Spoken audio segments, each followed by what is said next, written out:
कुंभ राशि, आपका पर्चा देखकर मैं हैरान हूं, रोने लगा हूं, क्योंकि आपके घर में ही आपका सबसे बड़ा गद्दार, धोखेबाज और एक गुप्त शत्रु छिपा हुआ है।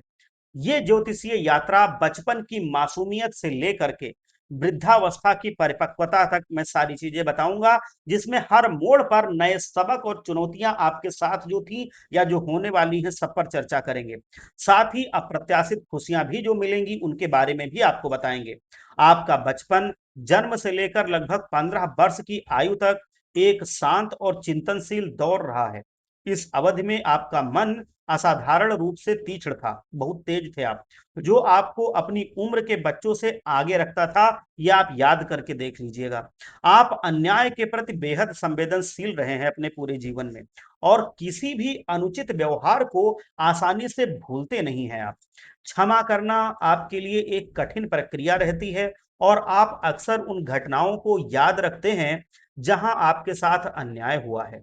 इसी समय आपने धैर्य और आत्मविश्वास, आत्मनियंत्रण की कला भी सीखी थी, जो भविष्य में आपके लिए एक महत्वपूर्ण गुण साबित हुई।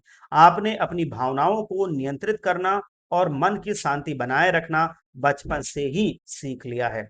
19 से 24 वर्ष की युवावस्था आपके जीवन का सबसे भावनात्मक और भ्रमित करने वाला समय रहा है। इस दौरान शुक्र ग्रह का प्रभाव आपके जीवन में उथल-पुथल लेकर के आया। ये वो समय था जब आपको अपने जीवन का पहला प्रेम अनुभव हुआ, लेकिन दुर्भाग्यवश ये रिश्ता टूट कर रह अधूरा रह गया, और आपके दिल को गहरा आघात पहुंचा, चोट लगी, आपका दिल टूट गया। शनि, शुक्र और राहु के संयुक्त प्रभाव ने मानसिक भ्रम और संबंधों में धोखे की स्थिति पैदा की, जिससे आप अक्सर भ्रमित और निराश महसूस करते थे। ये अवधि आपको रिश्तों की जटिलताओं और विश्वासघात के कड़वे अनुभवों से अवगत कराती है। 25 से 30 वर्ष की आयु आपके कैरियर, रिश्तों और वैवाहिक जीवन में नई चुनौतियां लेकर के आई। ये वो समय था जब आपके अपनी मेहनत और लगन से खूब धन अर्जित किया। आपको ऐसी सफलताएं और वस्तुएं मिली जिनकी आपने कभी कल्पना भी नहीं की थी। नए रिश्ते आपके जीवन में आए, और अप्रत्याशित स्रोतों से भी आपको धन की प्राप्ति हुई। हालांकि इस दौरान कुछ करीबी लोग आपका साथ छोड़ गए, जिससे आपको भावनात्मक रूप से चोट पहुंची थी। फिर भी आपने अपनी आंतरिक शक्ति से खुद को संभाला और आगे बढ़ते चले गए। 25 से 35 वर्ष की अवधि में शनि और लक्ष्मी का प्रभाव आपके ऊपर अत्यंत शुभ रहेगा। इस समय आप प्रचुर मात्रा में धन कमाएंगे और अपने परिवार को आर्थिक रूप से नई ऊंचाइयों तक ले जाने में सक्षम रहेंगे। आपको हर जगह सम्मान मिलेगा और अपनी पहचान भी मिलेगी। हालांकि शुरुआत में कुछ बाधाएं और चुनौतियां आ सकती हैं। ये वो समय है जब आपकी मेहनत रंग लाएगी और आपको समाज में एक प्रतिष्ठित स्थान मिल सकता है। 35 से 50 वर्ष की मध्य आयु में आपके पास जीवन की सभी भौतिक सुख सुविधाएं होंगी। संतान, एक प्यारा सा जीवन साथी और अच्छी मात्रा में धन संपत्ति भी आपके पास होगी। फिर भी आपको एक अजीब सा खालीपन महसूस होगा। इस दौरान आपको धन के अपव्यय और गलत संगत में पड़ने से आपको बचना चाहिए, क्योंकि इससे आपके परिवार को दुख हो सकता है। ये बड़ी ही महत्वपूर्ण बात है कि आप अपनी कीमती वस्तुओं और धन को सुरक्षित रखें। इस अवधि में कोई करीबी व्यक्ति आपको छोड़ करके भी जा सकता है, या इस दुनिया से विदा हो सकता है। मतलब आपका दिल दुखेगा, जिससे आपको एक बड़ा ही भावनात्मक झटका लगेगा और आप उदास रहेंगे। 50 वर्ष से ऊपर की अवस्था में आपको जीवन की असली सच्चाई का अनुभव होगा कि जीवन क्या है, ये आपको महसूस होने लगेगा। आपके पास धन और रिश्ते तो होंगे, लेकिन आप इन सभी भौतिक बंधनों से ऊपर उठना पसंद करेंगे। मतलब इनको ज्यादा अब महत्व आप देना कम कर देंगे।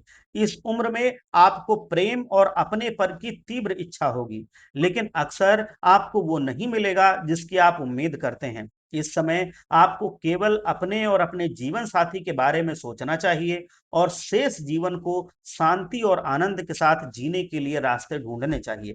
आपके जीवन का अंत संतुष्टि के साथ होगा, क्योंकि आपको ये महसूस होगा कि आपने अपने जीवन में सब कुछ प्राप्त कर लिया है और एक पूर्ण जीवन जी लिया है।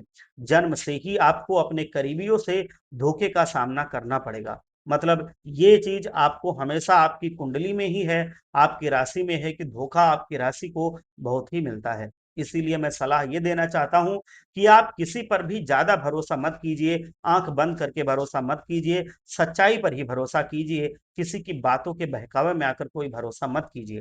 केवल खुद पर विश्वास रखिए और दूसरों से किसी भी प्रकार की ज्यादा उम्मीद मत पालिए, क्योंकि ये अक्सर निराशा देगा। आने वाला समय आपके लिए अत्यंत शानदार प्रतीत हो रहा है। आपको ऐसे स्थानों से भी अच्छे परिणाम मिलेंगे जहां से आपने कभी उम्मीद भी नहीं की होगी। ये अप्रत्याशित सफलता और खुशियों का समय रहेगा। आपके भाग्य को प्रभावित करने वाले कुछ महत्वपूर्ण कारक जो हैं वो हैं, जैसे आलस्य, झूठ बोलना, माता पिता का अनादर करना, घर को गंदा करना और अव्यवस्थित रखना, पूजा पाठ में लापरवाही करना, पितृदोष, गृह दोष और नकारात्मक सोच। ये सभी कारक आपके भाग्य को कमजोर करते हैं। तो इन सब से आप बच करके लिखिए रहिए, इनको आप नोट कर लीजिए और इनसे हमेशा बचिए। एक बार मैं फिर से दोहरा देता हूं: आलस्य, झूठ बोलना, माता पिता का अनादर करना, घर को गंदा रखना, अव्यवस्थित रखना, पूजा पाठ में लापरवाही करना, पितृदोष, गृह दोष और नकारात्मक सोच। इन सभी चीजों से आप अपने आप को बचा कर रखिए। आपका भाग्य चमकता रहेगा। आपको किसी भी चीज की ना तो दिक्कत होगी, ना ऐसी जरूरत महसूस होगी। आप जो भी चाहेंगे वो आप पा जाएंगे। आप अपनी मेहनत के दम पर वो सफलता प्राप्त करेंगे जिसकी आप कल्पना करते हैं। इन चीजों से बस आपको बच के रहना है। इन चीजों को अपने जीवन में शामिल नहीं होने देना है। कोई करता है तो वो करता रहे, आपको ये नहीं करना है। सफलता का मूल मंत्र भी मैं बता रहा हूं, वो आप ध्यान रखिए: मन का शुद्धिकरण और सकारात्मक सोच, इसी में सफलता समाई हुई है। ये कहावत बिल्कुल ही आपके लिए सही है कि मन के जीते जीत है, मन के हारे हार। तो मन आप जीत लीजिए, बहकावे में मन के मत आइए। मन बहकाता है, सबको बहकाता है, और मन के बहकावे में अगर आप नहीं आएंगे तो आपकी जीत निश्चित है। आप ऐसी बड़ी सफलता प्राप्त करेंगे जिसके बारे में लोग सोचते हुए भी डरते हैं कि यह सफलता तो उनके बस की बात नहीं है। आपकी मानसिक स्थिति आपकी सफलता और विफलता का निर्धारण करती है। अपने मन को आप नियंत्रित रखिए, उसे सकारात्मक रखिए। निश्चित रूप से आप जो भी लक्ष्य आप निर्धारित करेंगे, समय से पहले उसको आप पूरा करने में सफल होंगे। और आपको जीवन में अभी आने वाले समय में शनिदेव जी महाराज बहुत ही खुशियां प्रदान करेंगे। उन खुशियों को और भी ज्यादा आप बढ़ा सकते हैं शनिदेव जी महाराज को प्रसन्न करके। कैसे प्रसन्न करना है? आपको शनिवार और मंगलवार वाले दिन जो काला कुत्ता होता है उसको रोटी में थोड़ा सा सरसों का तेल लगा करके और उसमें गुड़ रख करके खिलाना है। काले कुत्ते को आप शनिवार और मंगलवार के दिन रोटी, सरसों का तेल लगा करके उसमें गुड़ रख करके खिलाइए। भगवान शनिदेव इससे बहुत प्रसन्न होते हैं। एक और रहस्य की बात मैं आपको बता दूं कि भगवान शनिदेव को प्रसन्न करने के लिए आप बजरंग बली महाराज को प्रसन्न कीजिए, भोलेनाथ जी को प्रसन्न कीजिए। जो शनिदेव जी महाराज है वैसे ही प्रसन्न हो जाते हैं। तो आप ये जरूर कीजिए और भगवान आपके ऊपर कृपा बनाए रखें। एक बार सच्चे मन से बोलिए: हर हर महादेव, जय भोलेनाथ, जय लक्ष्मी माता।